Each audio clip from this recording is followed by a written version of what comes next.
it was perimenopause pain, because my primary symptom, my first symptom was I could no longer get out of bed every morning. And I, at 40, was in the best shape of my life.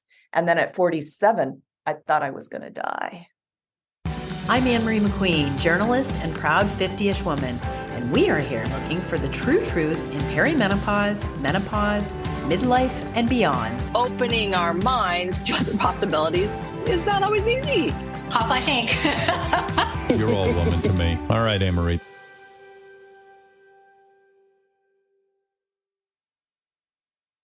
Anyone who listens to the Hot Flash 8 podcast will know I've had a hard time finding help with my perimenopause and menopause symptoms, whether it was trouble sleeping or extreme anxiety or vagina stuff.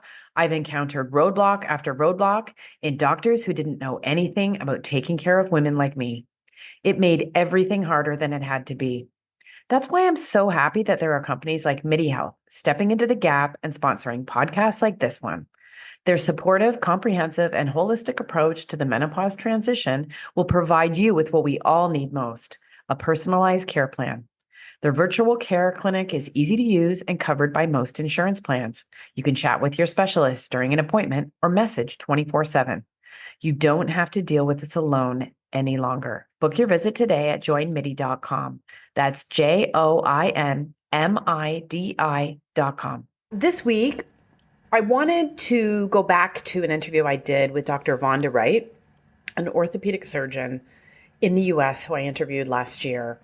And during the interview, which was one of the most popular episodes I've had, she talked all about how she wanted to create nomenclature for the constellation of muscle and joint problems that happen during perimenopause and call it musculoskeletal syndrome of menopause. And I thought this was fascinating because I had this. And what I think is so interesting about this space is Dr. Vonda Wright had it too. She's dedicated so much time. I mean, it's been 10 years since she had this and she could barely get out of bed. Yet she's devoted to creating change. And I feel the same way, which is why I do Hot Flash Inc. So I wanted to bring this to you this week because I love a person who does what they say they're going to do. Her study was published in Climacteric, the journal of the International Menopause Society. It's a review article, and it's published in the July 2024 issue of Climacteric, the journal of the International Menopause Society, and it was widely shared this week. Dr. Wright has a lot of colleagues who she works with on menopause awareness. So you probably have been hearing a lot about the paper called the Musculoskeletal Syndrome of Menopause. There's so many things that can come out of this. The paper itself talks about the need to have something to name it so it increases awareness for the first line doctors that women see and for the women who go so that they're not just sloughed off, so that they are told, you know, this happens. This is something you can have.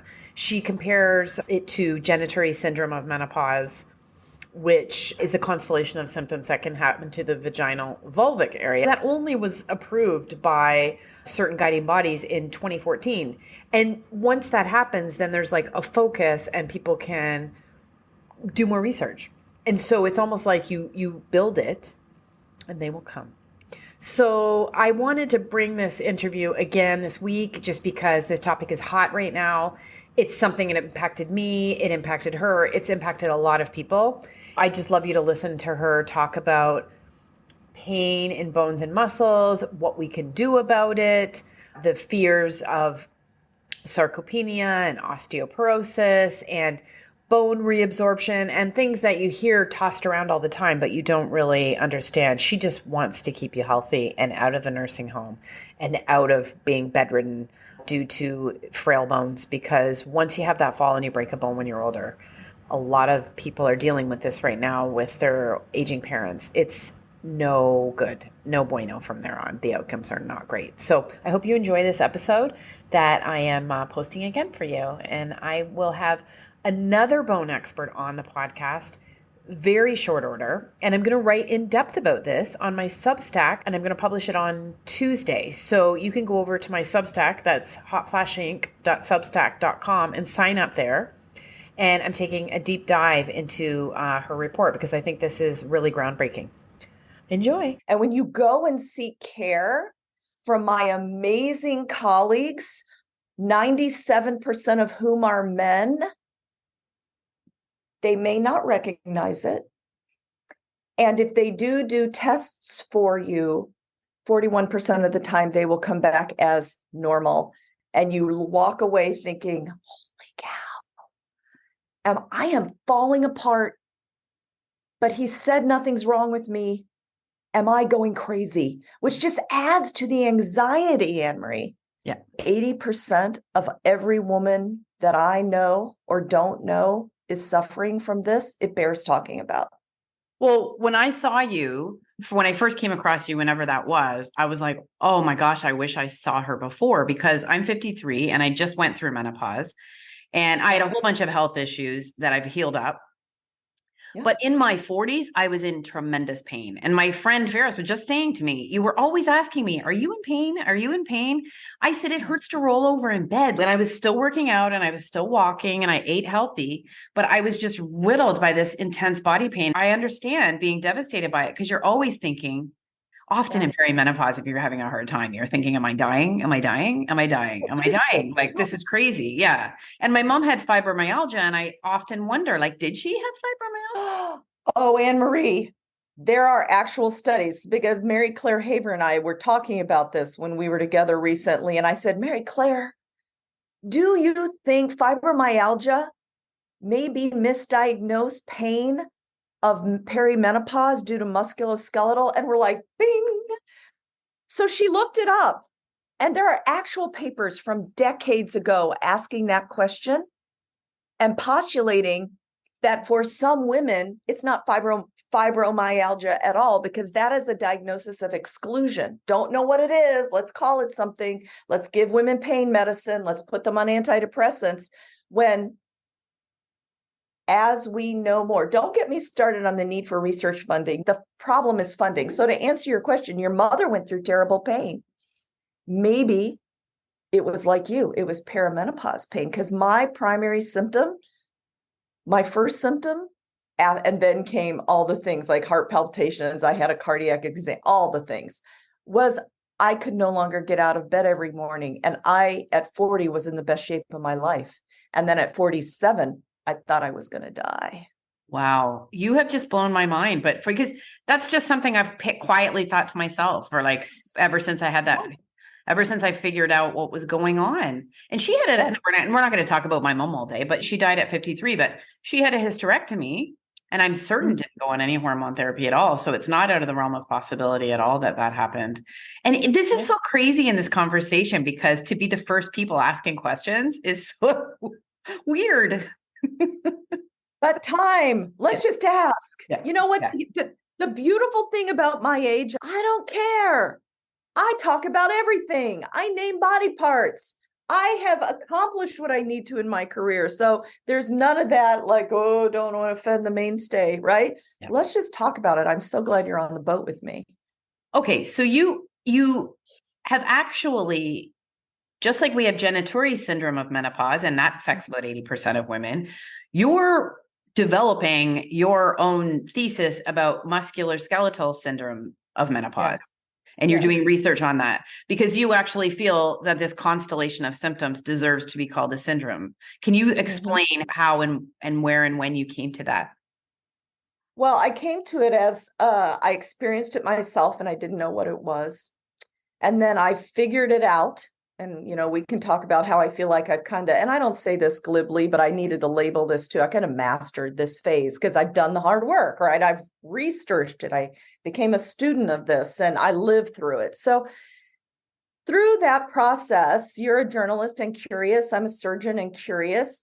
I read enough papers where, and I'm going to be honest with you, not many of them are from the United States.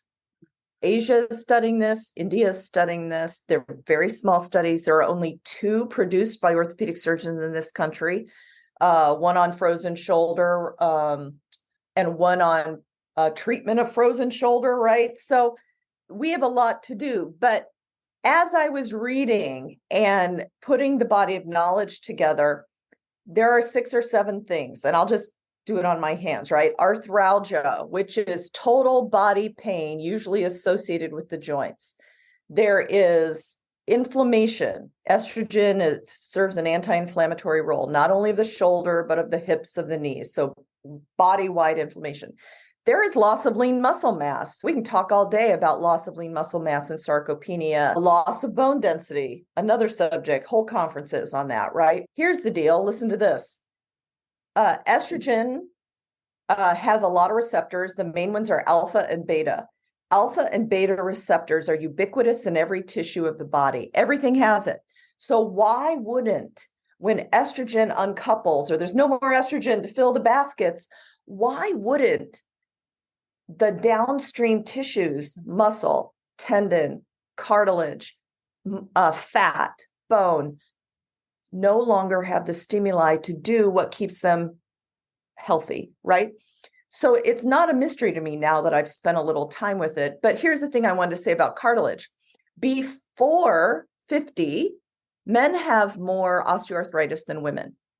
After 50, women have a precipitous increase in the severity of arthritis. Why is that? Well, for the little research that's done, and that's part of this paper that we've just submitted, the arthritis of menopause, it's described because people were postulating, well, estrogen's not there. What's happening to the cartilage? Cartilage matrix is less hardy, is less stable. So you can't protect the cartilage anymore, which protects the bones. Loss of cartilage is arthritis. So when I talk about the musculoskeletal syndrome of menopause, I say things like it is silent. You don't know your bones are dying away. You don't know your muscles going away. You don't know your cartilage is going away. Silent, devastating. And listen, if we don't get in front of it, it's permanent. Hot flashes can go away. Night sweats can go away. We will figure out a way to sleep. Anxiety decreases. Thank God. We could talk about my rage when I was going through perimenopause. But if we do not get in front of our cartilage, our bone, and our muscle, we will end up frail, disabled old women. And we cannot have that because we didn't pay attention. Mobility is a word that gets tossed around, but what does mobility mean to you when you're speaking about it? Yeah, you know what? I'm glad you asked that question because when I got out of my residency in 2004, I said, exercise, we're going to exercise. And I'm not really kidding you. People's faces glossed over. They're like all excited. And I say the word exercise, they're like, they're looking at the ceiling. So I stopped using it because of the very word turns people off. So I adopted the word mobility because every movement matters, whether it's fidgeting at the office, whether it's standing desk, whether it's going back and forth to the copier 97 times, whether it's, I encourage a lot of people to do baseline aerobics as zone 2 base training with sprints on top. That's mobility. I count the lifting heavy that I encourage as mobility. It's anytime we move our bodies because listen, we're designed for mobility. If I get on another tangent, we're designed, the biggest muscles, I'm going to tell you as an orthopedic surgeon, the biggest muscles in our bodies are below our belly buttons. In nature, form follows function. If we were not designed to use mobility as our primary tool of health, we would be formed. Nature's not stupid. We would be formed like Jabba the Hutt with a big sessile base, right? We're not. It's all muscle below. So anyway. Walk me through what we need to know at the outset. Lean muscle mass, bone mineral density, through to osteopenia and osteoporosis. So I brought this prop just so I sometimes ask women to stand in front of the mirror and notice their bones because most people don't even think about their bones until you break one. You just know your arm moves, right? So this is a femur. When you break your hip, that's where you break it right here, right? So if you've never seen a femur, this is a sawbone of a femur. Cool, really cool. It sits in the cup. So I encourage you, if you've never taken the time to notice your bones, just stand there and look at the amazing architecture of everything you have.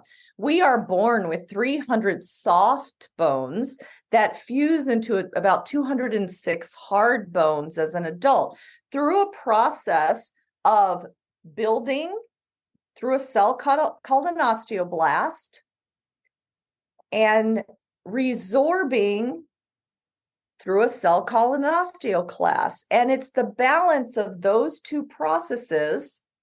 There's a cell in the middle. Blast is the builder.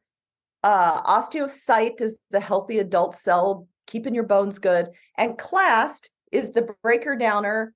And then it's a cycle of the breaker downer, building and resorbing, building and resorbing. We are best at building until we're in our mid-20s, early 30s at the latest. So for our younger sisters or our children, I have children this age, you got to build some bone, people, because it's all you're ever going to get, right? So get out there, eat healthy, I call it bashing your bones. It's not a good thought most of the time, but it's just let's impact and put some mineral down, okay? Because what happens as time progresses, and especially in perimenopause, when our estrogen begins to fluctuate wildly, we still build bone.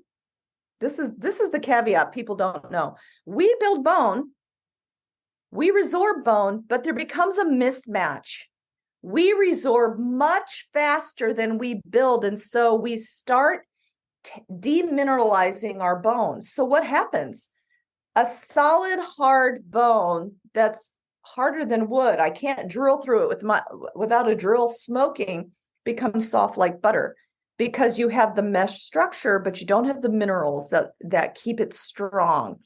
Estrogen has a huge role in the regulation of these two processes. And when we lose our estrogen, resorption becomes higher and there's a gap. So how do we know and what do we do about it? Well, sometimes the first time we're ever aware of our bones is when we break one. And starting about age 40, the incidence of fracture increases. We break our wrists. We fall down and break our kneecaps, we'll break our ankle.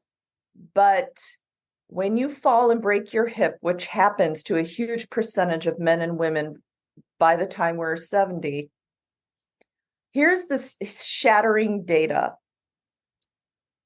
And sometimes we can't think about what it's like to be 70 when we're in our 50s, certainly not when our 30s. But here's the thing, we all have a grandmother, or you've all heard of the lady down the street who was just standing in her kitchen and she toppled over and she broke her hip. When you break your hip, 50% of us will not return to pre-fall function. What does that mean? Well, you can't stay in the house where you've raised your children. You can't just get in your car and be independent anymore. 50%, it's not small. And 1/3 of us will die. So when we say that bones are silent until they're screaming at you and we need to pay attention, I'm not really kidding. And I'm not trying to be dramatic. It's the truth. The hard data is the hard data. So what do we do about it? Well, the first minute we're aware that we have bones, we need to be interested in them. And that even happens for our daughters. Like I was an athlete growing up, a dancer, and I wouldn't have periods for 6 months, right? So we're not laying down enough bone at that point. Well, I have a 28-year-old I'm currently taking care of. She broke her hip. She broke this bone, right? Yeah. So it doesn't matter your age. It's worse when you get older and estrogen walks out, but it can happen at every age. So what do we do about it? You know that your mother is shrinking or shrank, right? My mother used to be my height. Now she's about down to here. Well, that happens because the vertebrae collapse due to osteoporosis. If your mother is shrinking, if you're female, if you smoked, if you have been little your whole life, if you did not have regular periods because you were so thin or didn't have enough body fat, those are all risk factors for osteopenia and osteoporosis. If that is you, please get a DEXA scan. It's an imperfect test, but it gives you an idea. So what does a DEXA scan tell you? It doesn't tell you the elasticity. You can't tell bone elasticity without putting a bone on a robot and breaking it. So that's not feasible. So all we're left with is to get a DEXA scan. So you go lay there. It's like 10 minutes. I have them all the time. An x-ray is taken and it tells you the density of your bone compared to a 30-year-old woman. So it's like a bell curve, like we were graded on, right? So at the top is 0. Anything positive number is amazing, right? You've got good bone density.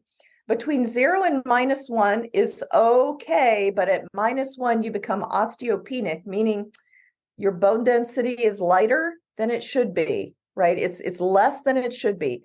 And let's pay attention. When you get a DEXA scan and you are 2.5 standard deviations from a 30-year-old, -2.5, and we're looking at T-scores, you're frankly osteoporotic. It can happen at any age. It happened to my 28-year-old. It happened to a 57-year-old who was working out and her bones couldn't take the load. So if you have those risk factors, ask for a DEXA scan. And if your doctor will not give you one, at least in the United States, you can really buy one I found it around my neighborhood for $99 to $250. Okay. So it's not overwhelming. It's like 1 month of Starbucks coffee, right? Just skip the coffee, go get a DEXA scan.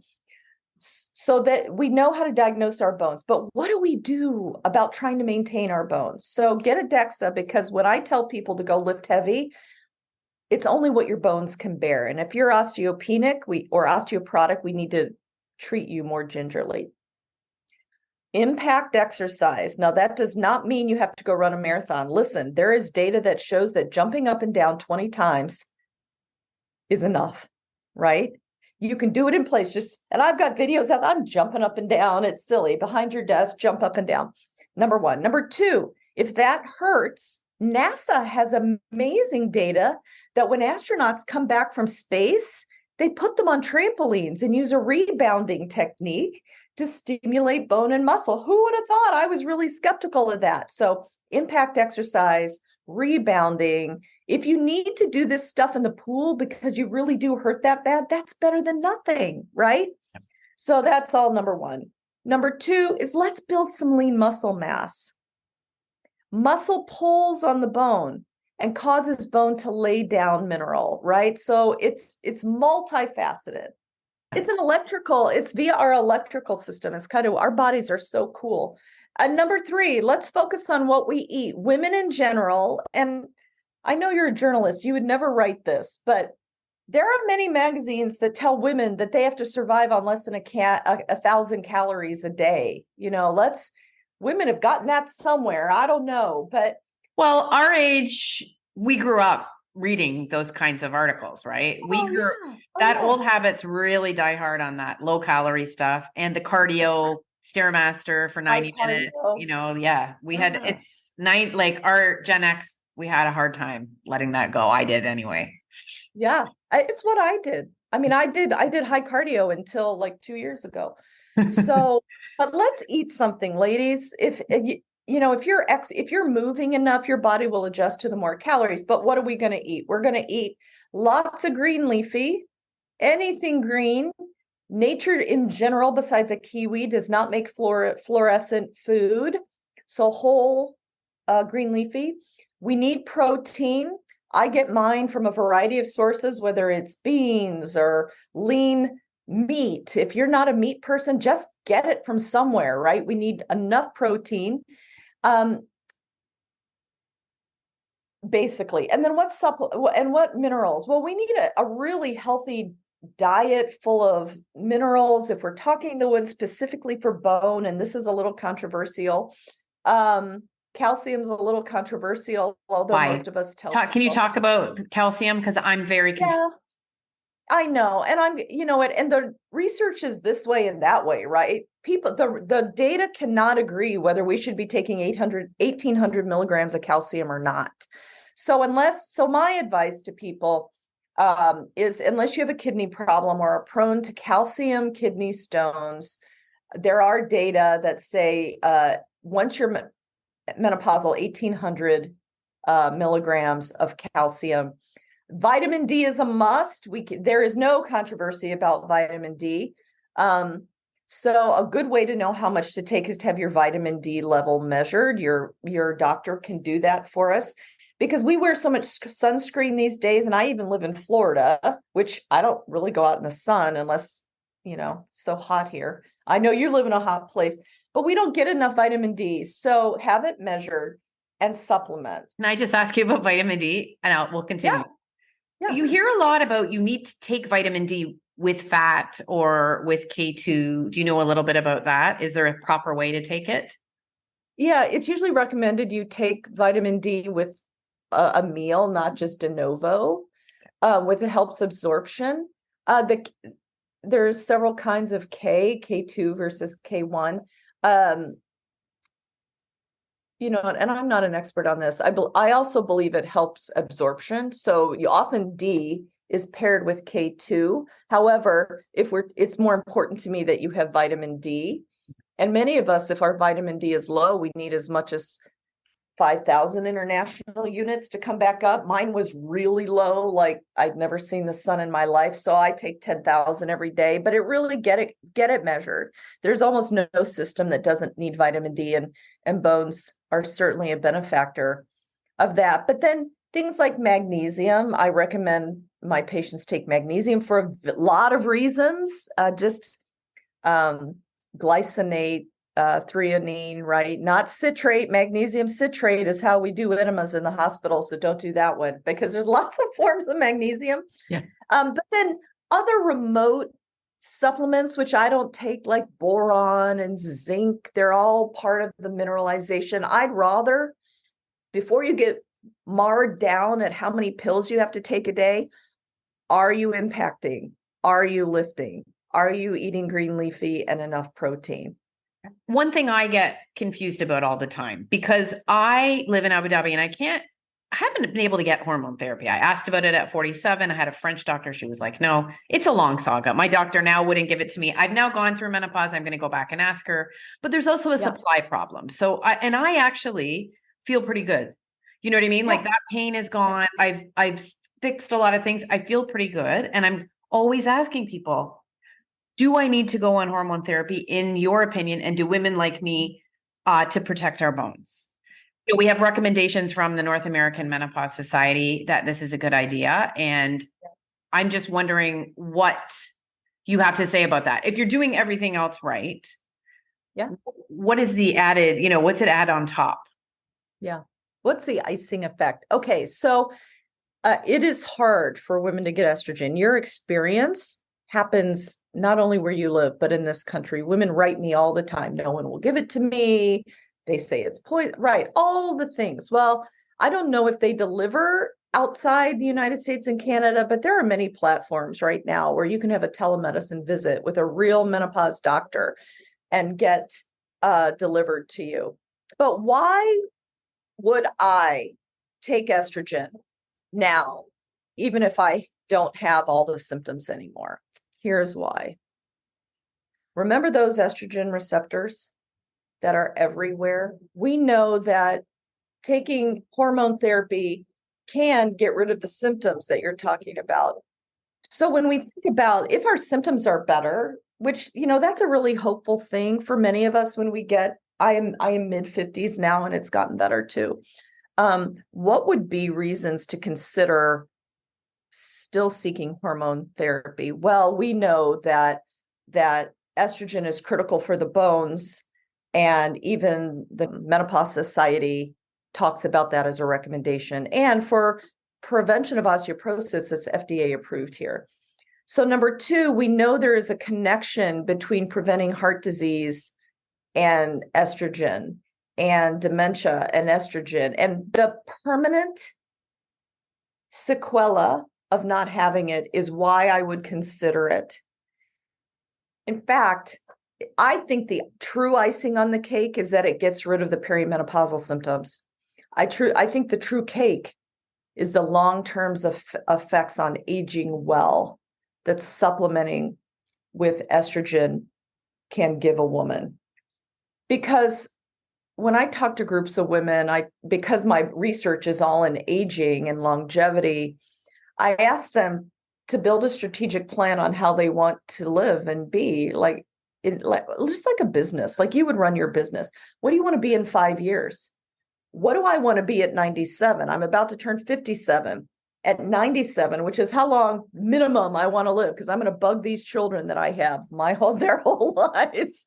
What do I want to be doing? Well, if I use my own parents as an example, who are 84, My dad still walks 6 miles most days. My mom is frail, but she takes her 2-pound weight and she walks around the pool every day. I want to be able to go out to Bible study like they do and go to their friend groups. And that takes preparation and strategic planning. So to get back to your question, why should people consider estrogen even if their symptoms are gone?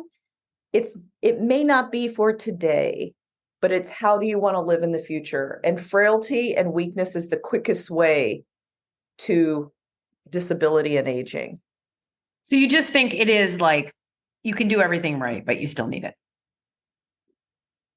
That is my decision, Yeah. right? And you know what? Even though I'm a surgeon and a doctor and I direct care, I think the stance that most of us take is the doctors who talk a lot about this is it is every woman's body. It is every woman's decision.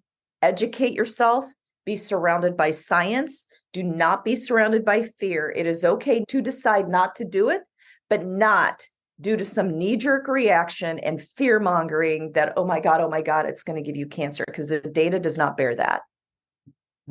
So what's your words of hope and inspiration for women going through perimenopause who are like, I'm falling apart? You are so nice to have me. This is based on my 20 years of research, living through it, and knowing lots of women who have arrived on the other side of this transition, happy, vital, active, joyful, that there is never an age or skill level when your body will not respond to what you ask it to do. You're asking it to move. You're asking it to do resistance training. You're asking it to eat green, leafy, and lean protein. You may not feel like it, but there's never an age or skill level when you cannot make profound changes. So be hopeful, number one. Number two, it's hard, but I want you to know, and until we get over this little hump, nothing will change, because I've been in practice more than 20 years and I've heard every excuse. You can't out-excuse me, but here is what I know. I know that you are worth the daily investment in your health. And when you decide that you are worth the daily investment in your health, you can change anything. Hot Flash Inc. was created and is hosted by Anne-Marie McQueen, produced and edited by Sonia Mack. The information contained in this podcast is intended for informational purposes only and is not intended for the purpose of diagnosing, treating, curing, or preventing any disease. Before using any products referenced on the podcast, consult with your healthcare provider, read all labels, and heed all directions and cautions that accompany the products. Information received through the podcast should not be used in place of a consultation or advice from a healthcare provider. If you suspect you have a medical problem, i.e. menopause or anything else, or any healthcare questions, please promptly see your healthcare provider. This podcast, including Anne-Marie McQueen and any producers or editors, disclaim any responsibility from any possible adverse effects from the use of any information contained herein. Opinions of guests on this podcast are their own, and the podcast does not endorse or accept responsibility for statements made by guests.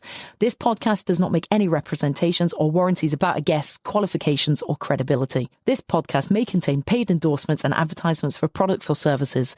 Individuals on this podcast may have direct or indirect financial interest in products or services referred to herein. This podcast is owned by Hot Flash Inc. Media.